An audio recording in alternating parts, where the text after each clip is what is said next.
faut qu'en fait les hommes ils comprennent que les femmes elles cherchent pas forcément un leader. Voilà, tu fais de l'argent et c'est bon, t'es assis, vas-y. Non, un leader sur le fait que demain tu vas dire quoi, vas-y, bah, ma femme elle est fatiguée, bah, l'enfant moi c'est moi je vais aller le laver. Ouais, Leader même aussi sur les tâches que tu vas faire à la maison. bien C'est pas sûr. des tâches qui vont faire que tu seras plus féminin. Ouais. Mais le fait que tu vois que ta femme elle est fatiguée, peut-être elle voudra pas les femmes des fois vont pas dire communiquer. Mais le fait que toi tu dis tu veux que je le lave, waouh. Ah oui, bon, ok, ben ça me fait plaisir. Elle aura son petit temps de 30 minutes, elle sera devant la télé et toi tu seras en train de nettoyer l'enfant. Bonsoir tout le monde, bienvenue à notre soirée de lancement donc pour le nouveau talk show L'homme et la femme. Alors ce soir, je ne suis pas seule, j'ai des invités magnifiques avec moi, j'ai des hommes. Sans trop tarder, on va parler avec mon premier guest qui est déjà avec moi assis en face, Monsieur Jordan. Dans un premier temps, je te remercie d'avoir accepté c'est un plaisir. l'invitation de venir pour cette soirée de lancement pour l'homme et la femme. Est-ce qu'on peut applaudir Jordan? Merci à tous. Yes! Donc Jordan, si tu devais te décrire en 3 mots, tu disais quoi comme mot? Waouh! Donc déjà, merci en tout cas pour cette magnifique introduction. Yes! Donc déjà, moi c'est Jordan, 31 ans. Donc voilà, bon, tout le monde dit entrepreneur. Donc voilà, j'entreprends depuis que j'ai 19 ans dans beaucoup d'activités. Si je dois me définir en 3 mots, je dirais, comme tu as dit tout à l'heure, acceptation, Yes! détermination et humilité. Humilité. Ouais, humilité. Wow. Alors du coup, juste pour faire un petit résumé en fait par rapport à ton histoire, donc comme tu as dit, acceptation. Je sais que voilà, ça fait longtemps maintenant que tu es avec ta compagne. Combien d'années? Ça fait 12 ans, un peu plus de 12 ans. 12 ans. Ah, c'est pas donné à tout le monde et tu l'as fait. J'ai une question, Jordan. Dis-moi. Est-ce que tu veux bien répondre à mes questions? Oui, avec plaisir. Je suis là pour ça, de toute façon. En 12 ans, est-ce qu'il y a eu des moments, justement, où tu voulais abandonner la relation? Ah oui, clairement. Clairement, j'avais... En fait, en 12 ans, tu vois, tu grandis avec la personne, parce que j'ai 31 ans, donc si tu fais le calcul, tu vois que je venais d'avoir 19 ans. Donc tu fais beaucoup de concessions, tu as aussi ton entourage qui te connaît, donc ils savent que voilà qu'à l'époque j'avais pas mal d'ego, je travaillais pas là-dessus, j'avais une grosse confiance en moi et donc j'avais des femmes plus âgées que moi, donc mais là ma femme actuellement elle est plus jeune que moi, donc ça fait que déjà dans un premier temps quand tu as une personne plus jeune que toi qui peut te manquer de respect, sachant que tu n'as pas l'habitude qu'on te manque de respect, donc déjà tu dois te contenir. Tu dois comprendre la personne, tu dois savoir pourquoi en fait elle est venue ici, mais tu sais que toi-même tu es jeune, donc tu sais que toi-même tu dois grandir, donc toi tu grandis, tu te construis. Mais pendant que tu te construis, en fait tu as une personne à construire. En fait, vous êtes en constante évolution et tu sais qu'en fait tu devras bâtir et bâtir, ça va se détruire, tu devras bâtir. En fait, il ne faut pas avoir peur de bâtir. Qu'est-ce qui a fait que tu es resté? Pour moi, je pense maintenant actuellement, je peux te dire maintenant avec une très grosse réflexion, je pense que c'est l'amour inconditionnel. Avec l'évolution, j'ai compris que en fait, j'avais un amour sincère pour cette personne-là et j'avais une vision de ce qu'elle pouvait devenir dans le futur. Wow. Donc j'ai investi en elle comme Mbappé. Au final, actuellement, ça a énormément payé. Dans notre discussion, tu avais dit que c'était quelqu'un qui n'avait pas vécu avec son papa. Donc du coup, il y avait des traumas qui étaient associés. Ouais, clairement. Et toi, en fait, dans l'histoire, ça t'a pas fait peur? Sur le coup, en fait, je suis pas une personne généralement qui a peur. Donc je pense que je pense que ça m'a énormément aidé. Mais j'étais pas plus de... En fait, à ce moment-là, il faut pas penser à toi, il faut penser à la personne en face de toi. Et quand généralement tu penses aux gens que tu veux aider, automatiquement tu vas t'aider toi-même. Donc à ce moment-là, je me suis dit, en fait, j'étais plus dans un sentiment d'empathie. Ouais. En fait, je voyais qu'elle avait pas eu son père, je voyais qu'il avait créé en fait des dysfonctionnements, des déséquilibres. Et à ce moment-là, en fait, j'étais pas dans une réflexion d'un amour par condition. Donc, si elle me fait ça, je lui fais ça. Ouais. À ce moment-là, je me disais, waouh, en fait, là, j'enlève en fait l'amour d'un côté, j'enlève que c'est ma copine. Ouais. C'est plus en fait une personne que je veux aider. Tu sais, moi, je dis souvent que l'amour est un choix. Qu'est-ce que tu en penses de ça? Pour moi, c'est un très gros choix. En fait, quand tu aimes quelqu'un, c'est bon, ça veut dire que à partir de là, tu dois tout accepter. C'est-à-dire, si tu aimes cette personne-là, quand je dis tout accepter, c'est un grand mot. Pour moi, il y a une chose que je dis à beaucoup de monde, il faut qu'il y ait quelque chose, en fait, une motivation qui va te permettre, en fait, de tout endurer. Il faut que tu saches ce que tu es capable de ne pas endurer. Ouais. Mais il faut que tu aies, en fait, une qualité ou deux qui va te permettre d'être endurant. Et moi, la qualité, c'était la loyauté. Si tu es une personne loyale, ben, en fait, je préfère en fait, faire tout bâtir autour de ça, parce que je sais qu'à la finalité, une personne loyale, parce qu'on cherche quoi en couple? On cherche la loyauté. Bien sûr. En amitié, on cherche quoi? La loyauté. Ouais. Même avec tes parents, demain, si tu dis quelque chose à ta maman, elle dit à ton papa, t'es énervé parce qu'elle n'a pas été loyale. Ouais. Et à partir de là, c'est là qu'en fait, j'ai pu en fait avoir cette force pour évoluer avec elle. En fait, j'aimerais savoir comment faire la différence entre acceptation et tolérance. Parce que dans ton histoire, on apprend que tu l'as acceptée en fait telle qu'elle était, avec ses défauts. Mais des fois, on se retrouve dans des situations où en fait, on tolère certains comportements de l'autre personne. Et des comportements qui nous font mal, qui sont néfastes pour nous, très mal, pour le couple. Comment faire la différence entre, OK, je vais être dans l'acceptation de l'autre, comparé à être dans la tolérance? Bah, je pense pour ma part, la tolérance, c'est une limite. Quand tu tolères quelqu'un, c'est une limite. Tant qu'il n'empiète pas sur, pas sur tes plates-bandes, comme on dit, ben, tu n'auras pas de problème avec cette personne. L'acceptation, ça veut dire qu'en fait, à partir du moment où tu as accepté, tu es prêt à endurer les choses. Tu as accepté. Mais des fois, c'est même mieux d'accepter. Pour moi, l'acceptation, c'est comme le pardon. Ça veut dire qu'à partir du moment où tu pardonnes à quelqu'un, tu ne peux pas revenir là-dessus. Ouais. Et l'acceptation, je le conseille parce que ça te permet toi-même en fait de te forger et que la chose en fait que tu tolérais et que maintenant tu acceptes ne te fera plus de mal. Ouais. Par exemple, moi, ce qui me touchait vraiment, c'est pour moi ce que j'attends de ma femme, moi seulement, c'est le respect. Franchement, j'attends rien d'autre. J'attends pas que ce soit Miss Univers, la plus belle, la plus grosse entrepreneur de France, non. Mais vraiment en fait qu'il y ait ce respect. Ouais. Et au début, ben, comme elle n'avait pas cette image de couple, le respect, il n'était pas là. Parce qu'elle ne savait pas comment me positionner. En fait, pour elle, elle ne savait pas à quel niveau me mettre. Et ça, bah, je l'ai accepté. En fait, je l'ai accepté parce que je savais pourquoi je l'acceptais. Parce que je me suis dit, le jour où elle comprendra mon rôle et ce que je peux lui apporter, bah, de cette acceptation, en fait, bah, je pourrais réellement avoir cette patience qui va me permettre d'arriver au bout en fait, avec elle. En fait, mais est-ce que c'est pas risqué, justement? Parce que imagine si elle n'avait pas changé. Si elle était restée la personne que tu avais rencontrée. Bah, franchement, moi, je pense à une chose, en fait, c'est comme tes projets, en fait. C'est comme tout, c'est qu'il y a une croyance, en fait. Faut croire avant de voir. Ouais. Et comme je te l'ai dit, il y a toujours un socle de qualité que tu vois. Il y a toujours un socle de qualité que tu vois. Et dès le début, tu vois si une personne, en fait, elle veut évoluer. En fait, il faut que la personne en face de toi, elle veuille que tu l'accompagnes. Ouais. Mais il faut vraiment, en fait, que toi, tu aies cette vision de cette personne-là. Parce que c'est comme, par exemple, un entraîneur avec un joueur de foot. Si je parle vraiment, comme je t'ai déjà parlé de Zidane, Zidane, il n'avait pas toutes les qualités. Effectivement. Il était lent, il y a beaucoup de coachs qui l'ont mis de côté. Ouais. Mais à la fin, on sait tous que c'est lui qui a mis les 2 buts à la Coupe du Monde 98. Ouais. Parce qu'en fait, tu vois, fan de foot. Voilà, en fait, il faut comprendre que quand tu es avec ta femme, c'est comme si tu étais un recruteur. Ouais. Ça veut dire qu'en fait, tu vois en elle des choses qu'elle-même, elle ne voit pas. Ça veut dire que toi, tu vas savoir dans ton cœur et tu vas savoir en fait que quand tu vas la voir et sur certains comportements, non, elle, je suis prêt en fait à endurer les choses, je suis prêt à accepter parce qu'en fait, il n'y a que des réglages à faire. C'est comme une voiture. Wow. Voilà. Pour moi, c'est comme ça. Est-ce que tu te considérais comme un leader? Oui, je me considère comme un leader. Ouais. Est-ce que tu penses que justement ce trait de caractère fait que vous avez pu nouer cette relation de confiance où elle t'a fait confiance et elle t'a autorisé justement à la lead, comme on dit en anglais?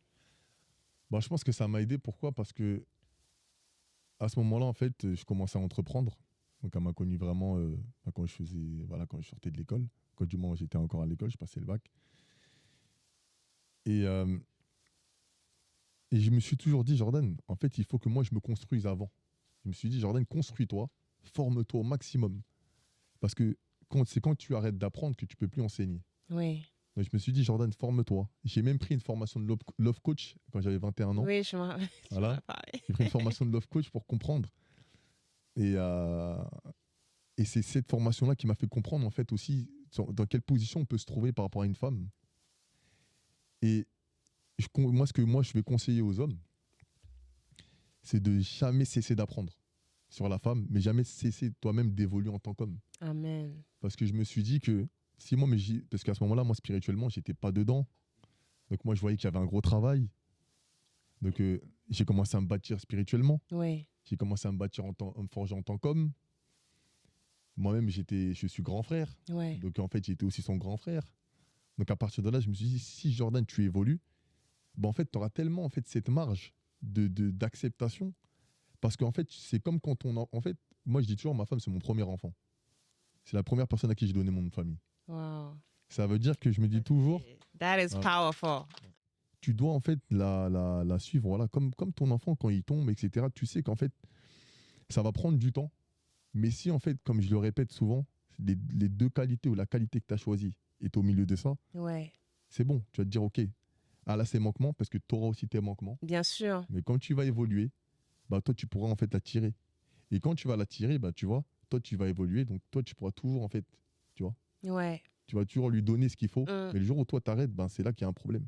Tu sais, notre conversation qu'on avait eue m'a beaucoup fait réfléchir. Parce que moi, j'avais tendance à être cette personne qui, on va dire, cherchait la perfection dans l'autre. Et puis, dès que tu vois des petits red flags, tu te dis ah! Et après notre discussion, je me suis dit, mais en fait, il faut laisser aussi le temps aux gens aussi de progresser. Je pense que, comme tu l'as dit, en fait, toi, tu voyais déjà en elle la femme qu'elle pouvait devenir. Et je pense que c'est important, justement, avec nos partenaires, qu'on ait ce regard envers eux, au lieu de les regarder avec les yeux du monde. Mais en fait, il faut qu'on les regarde Exactement. avec les yeux, en fait, du Seigneur, c'est-à-dire les yeux d'optimisme. Moi, je sais que par rapport à ton histoire, tu avais dit qu'au début, ta femme, elle était athée. Alors que toi, tu étais dans la foi et que éventuellement, aujourd'hui, elle est également dans la foi. C'est ça. Ouais. Bah, au début, c'était. Voilà, bah, tu vois, les petites croyances, bah, tu vois, c'est que Dieu, il existait. Bon, voilà, il y a une force, mais bon, on s'en sert pas, on n'a pas conscience, on n'essaie pas de les rechercher. Mais moi, depuis tout petit, bah, moi, je suis né dans une famille, voilà, bon, on croit en Dieu, mais en fait, on n'est pas dans cette persévérance avec Dieu. Il existe, voilà, Dieu fait ses affaires, nous, on fait les nôtres. Tu vois, c'est la phrase de mon père. Et, mais moi, je sais pas, depuis toujours, j'ai toujours senti que, je sais pas, que Dieu m'aimait. Tu vois, des fois, j'essayais de faire des mauvaises choses. Donc, quand on est jeune, on teste des choses. Et à chaque fois, ben, l'autre pouvait passer, moi, je passais pas. Donc, à partir de là, bah, à chaque fois, il y a toujours un ami qui me dit, Jordan, bah, il faut que je ramener dans tel endroit. Tiens, je te ramène dans tel endroit. Et moi, j'étais toujours ouvert. Ok, bah, pas de problème, mais quand on me donnait rendez-vous, bah, j'y allais. Et je me disais, mais pourquoi j'habite sur cet entrain et y aller? Je me levais tôt le matin, alors que moi, le matin, c'est pas pour moi. Et à partir de là, bah, je suis parti en fait vraiment me dire dans ma tête, ok Jordan, là tu vas rentrer dedans, parce qu'en fait je pense que c'est la chose, en fait c'est la foi qui va faire que en fait ma femme elle allait évoluer. Parce qu'en fait si moi je me forgeais pas moi-même, je pouvais pas exiger à ma femme qu'elle-même elle y croit, parce que je savais qu'en fait c'était Dieu lui-même qui allait faire le boulot. Quand il a commencé à la toucher, en fait j'ai vu directement le changement, mais extraordinaire. Ouais. En fait tu voyais qu'en fait un amour sans Dieu, en tout cas pour ceux qui n'y croient pas, je vous le dis, un amour où Dieu il est au milieu, ça n'a rien à voir. Parce qu'en fait, on a une parole. Ouais. Ouais. On a une parole et on va dire c'est comme un arbitre. Ouais. Tu vois, tu sais ce que tu peux, tu sais ce que tu peux pas. Tu sais quand tu vas faire certaines choses. En fait, ça va te permettre de toujours avoir cette limite, en fait. Tu vois, même si on dit que tu es humain. Oui. Mais en fait, quand tu sais comment Dieu il aime, bah en fait, tu te dis, mais attends, on te dit aimez vos femmes. comme Dieu l'aimait l'Église. Amen. Donc tu te dis, allez, vas-y. Moi, je me dis, voilà, j'aime ma femme, fais ce que tu as à faire. Et si demain tu es énervé, bah, moi, je serai calme à partir Ouais. de là. Et c'est là qu'elle-même, elle se dit, mais attends, pourquoi il est calme comme ça? Parce que moi, je lui dis, dans tous les cas, tu feras ce que tu veux. Moi, en fait, on ira au bout. Je me suis marié une fois et je ne vais pas me marier deux fois. Yes. Ouais. Est-ce qu'on peut applaudir le jeune homme? Et en plus de ça, on sait que dans la Bible, on parle de l'amour et le premier verset dit que l'amour est patient. Et je pense que c'est vraiment ce que tu as témoigné, en fait. Tu as eu la patience envers ta femme, justement, la patience pour la laisser le temps d'évoluer sans la forcer. C'est ça qui est C'est beau. important. Oui. Aujourd'hui, on a souvent tendance, en fait, à avoir affaire avec des personnes qui veulent pousser le changement. On voit à travers ton histoire, en fait, que tu as eu un amour comme transformateur. À cause de ton amour inconditionnel, ça l'a permis justement ou du moins ça l'a incité ou inspiré en fait à accepter ce changement. Et puis aussi le fait que tu aies ce trait de caractère de leader. Je pense que nous les femmes, c'est ce qu'on recherche en fait. Du moins, je vais parler pour moi, ok? I want a leader. We need a leader. Et je pense que c'est important, en fait, justement, d'avoir cet homme qui est leader. Et tu sais, OK, je peux lui faire confiance. Je sais où il va. C'est comme je dis aux gens, vous n'allez pas prendre un avion sans savoir, en fait, où l'avion vous emmène. Vous n'allez pas prendre un bateau sans savoir la destination du bateau. Donc, c'est pareil, en fait. On ne va pas se mettre en couple avec quelqu'un sans savoir où est-ce que la personne va nous emmener. Quand je pense à un homme, pour moi, un homme, il faut qu'il ait un minimum de vision, une vision de là où est-ce qu'il va, où est-ce qu'il veut m'emmener, où est-ce qu'il veut m'embarquer. Qu'est-ce que tu en penses par rapport à ça? Pour moi, c'est important parce que, en fait, on n'a pas les mêmes traits de caractère que que les femmes. Ouais. Par exemple, quand tu es dans ton mariage, il y a plein de choses qui viennent. Tu vois, t'as une organisation, tu as des finances, tu vois, t'as comment tu vas gérer ton enfant. Tu vois, il y a plein de choses qui entrent en jeu. Et on n'a pas les mêmes émotions. C'est-à-dire que moi, je n'ai pas d'émotion sur la finance. En tout cas, très tôt, je me suis détaché de ça, de beaucoup gagner, de beaucoup perdre. Mon but, c'est que l'argent soit un plus, pas qu'il construise mon couple. C'est-à-dire que demain, je suis homme de mon foyer avec ou sans. Et c'est des choses que je lui dis depuis 10 ans. Moi, je veux qu'on se respecte avec ou sans. C'est-à-dire que moi, tout ce que tu es toi, moi, c'est toi que j'aime.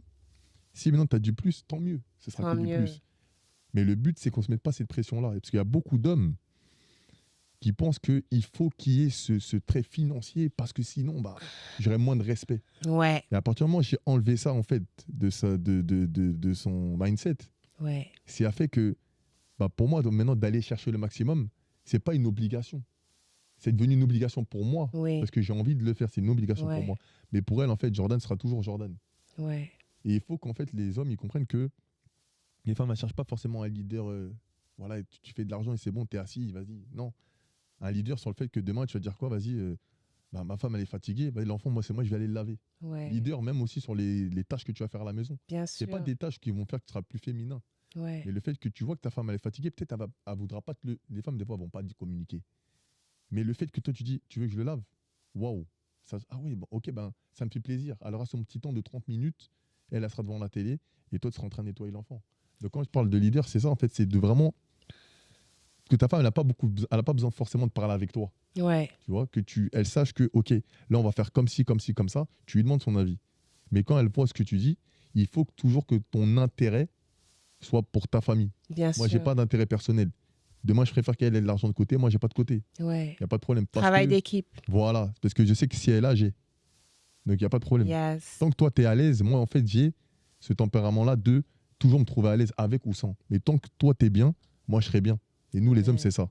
On veut que nos femmes soient bien parce que c'est leur encouragement. C'est tous les hommes qui sont comme ça Généralement, l'encouragement d'une femme envers son homme, ça fait énormément de choses. Quand ta femme me dit, j'ai confiance en toi, je sais que tu vas y arriver et tu es dans un trou, c'est limite, limite, je vous le dis, c'est même mieux que l'encouragement de ta propre maman. Mais en fait, et ça, c'est très, très, très intéressant et très important ce que tu dis. Et j'adore le fait qu'on a beaucoup de femmes dans la salle. L'encouragement. Et je pense qu'en fait, on ne se rend pas compte à quel point l'homme, il a besoin de ça. Beaucoup Il a d'enfants. besoin, en fait, justement, de ces paroles valorisant de la part de sa femme.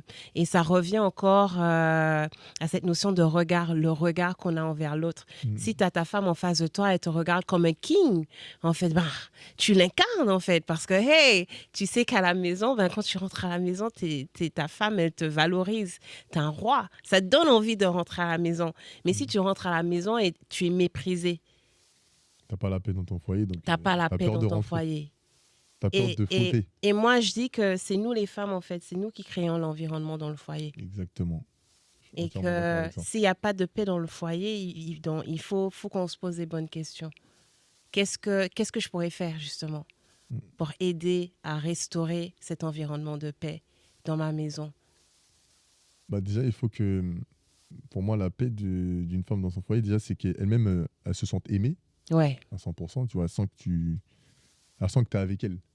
Parce que moi, ce que j'ai ressenti avec ma femme, c'est simple, c'est que, en fait, quand ta femme, elle voit que tu te bats pour le... En fait, comme c'est une équipe, donc elle voit que tu te bats pour l'équipe, elle voit que tu charbonnes, tu es là, que tu fais ce qu'il faut, bah, en fait, ta femme, elle va toujours chercher à vouloir te faciliter.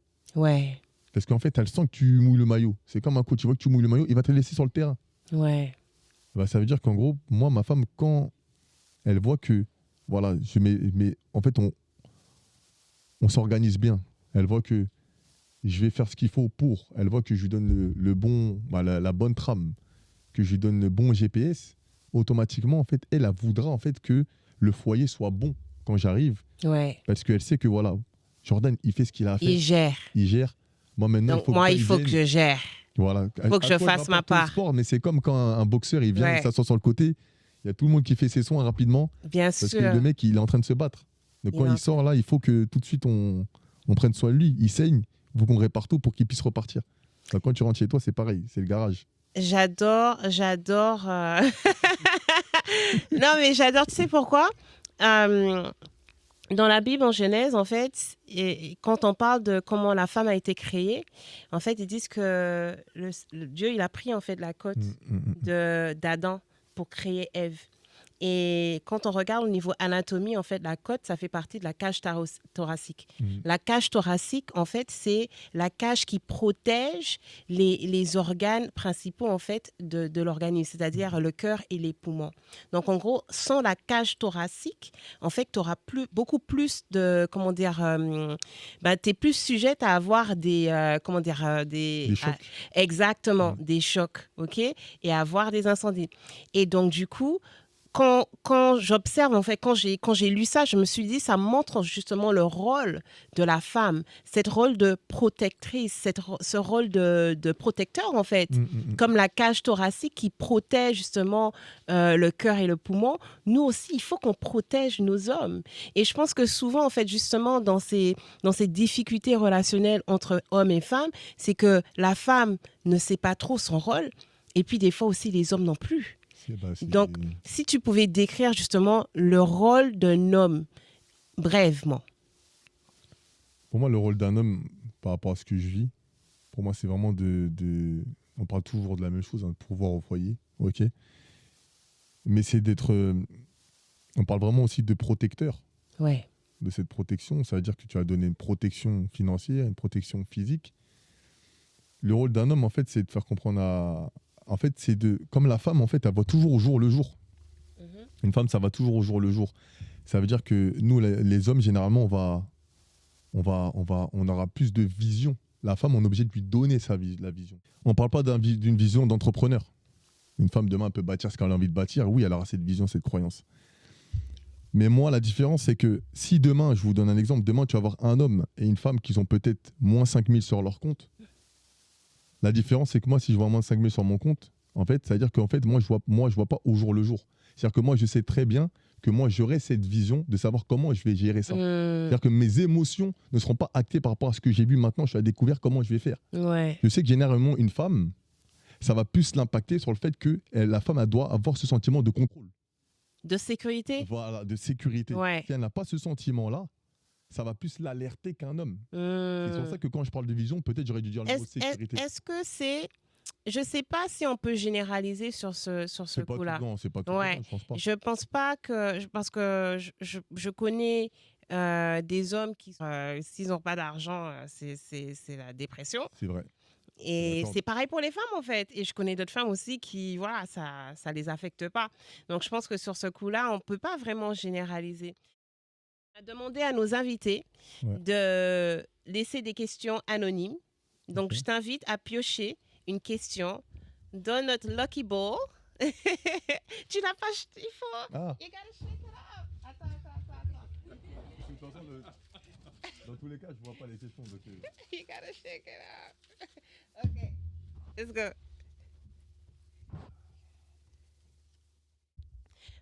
Très bonne question. Pensez-vous qu'il est nécessaire de partager toutes ses pensées, sentiments avec son partenaire? quand on dit toutes ces pensées, penser dans tous les sujets, bah, toutes. Non, parce que j'ai vu penser, sentiment. Un sentiment. Ah! Alors, Que moi, j'ai pas la même. Pour moi, penser je et ne sais sentiment. pas si Faut la que ce soit plus personne clair. qui a écrit veut s'expliquer. Mais moi, ouais, non, oui, je Moi, sais je pense pas. pas, en tout Ok, cas. la personne ne veut pas. Mais alors, moi, ce que j'ai compris, c'est alors, est-ce qu'il est nécessaire de partager toutes ses pensées, sentiments avec son partenaire? C'est On va peut-être, disséquer. par exemple, si par exemple la personne elle est de mauvaise humeur, elle se sent pas bien, il s'est passé quelque chose au boulot, est-ce qu'elle devrait partager ça avec son partenaire? Ah non, pour moi aussi. Pour moi, c'est très important de rien garder. Ouais. Pour moi, quand tu rentres dans ton foyer, en fait, il faut que tu sois en paix. C'est-à-dire qu'en gros, le but, c'est pas que moi, demain, j'ai eu quelque chose au travail ou en dehors. Et le fait, en fait, que je garde en fait, ces ressentiments et cette amertume que j'ai en moi, bah Ouais. forcément, je les déverse dans mon foyer. Ouais. C'est mieux que je rentre, elle sent que j'ai eu quelque chose qui me tracasse, on s'assoit, on discute, et peut-être elle va me donner en fait un avis qui va me permettre de relativiser Bien dessus sûr. ou de pardonner à la personne qui m'a fait du mal parce que moi, je serais pas capable Ouais. de me le dire à moi-même, en fait. Mon Ouais. cerveau et mon cœur ne voudraient pas. Donc je pense que non, quand tu as une pensée ou un sentiment, ou surtout un ressentiment, parce que ça arrive souvent, il faut le dire, il faut le lâcher. Et moi, je suis une personne généralement, que ce soit amicalement ou sentimentalement, toutes mes pensées, si j'ai quelque chose avec toi, je préfère que la glace ça soit brisée directement et qu'on puisse gagner du temps. Parce que pour moi, c'est toujours une histoire de temps. On en perd beaucoup avec des embrouilles qui durent des fois 4 jours, 5 jours, alors qu'on ne sait pas de quoi il fait demain. Donc, je Ouais. pense qu'on devrait le partager. Alors moi, je pense que justement, l'un des gros soucis en fait dans les relations, c'est ce manque de communication. Ah oui, clairement. C'est le fait de, l'autre personne, elle reste dans son coin et puis elle ne partage pas justement ses sentiments, ses pensées. Et donc l'autre, elle s'attend à ce que l'autre devine ou bien que l'autre soit voyant et puis se dire, ah, mais elle n'est pas bien. Mais en fait, il faut parler. Parce que l'autre aussi, en fait, est en train de vivre ses propres sentiments, ses propres pensées. Voilà. Si on ne prend pas le temps d'échanger, en fait, avec l'autre, comment on fait? Mais ça, Comment l'autre est censé savoir, justement, qu'est-ce que tu es en train de vivre? Il faut, absolument. Après, je pense qu'il y a des cas de figure où si tu viens parler avec l'autre personne et tu es tout le temps confronté à du jugement ou à de la critique, ça peut justement être un frein maintenant pour la discussion. te braquer. Donc c'est pour, bien sûr. Et ça c'est, voilà, moi je trouve ça c'est normal. Si toi en tant que personne tu veux parler avec la personne, tu l'abordes par rapport à un sujet et à chaque fois elle te juge, elle te dit des choses, voilà, elle te rabaisse, mais ça te donnera pas envie en fait de partager tes sentiments avec elle. Donc du coup, je pense que non seulement il faut qu'on sache parler, donc partager, mais aussi il faut qu'on sache écouter. Donc quand l'autre vient nous, on va dire, nous raconter ou du moins partager ses sentiments, il faut qu'on soit dans l'écoute active. Parce qu'il y a écouter et puis il y a vraiment l'écoute active. J'écoute pas pour répondre, mais pour comprendre. Ouais, Ça, c'est exactement. important. Ouais, je suis Ça, d'accord c'est avec toi. important. Et donc voilà, pour la personne qui a posé cette question. Merci en tout cas. Merci pour la personne. Car, Yes, on applaudit Jordan. merci à tous. Et on est tellement fiers de toi, vraiment. Félicitations et continue. Merci. Thank you, okay? Thank you very much. All right.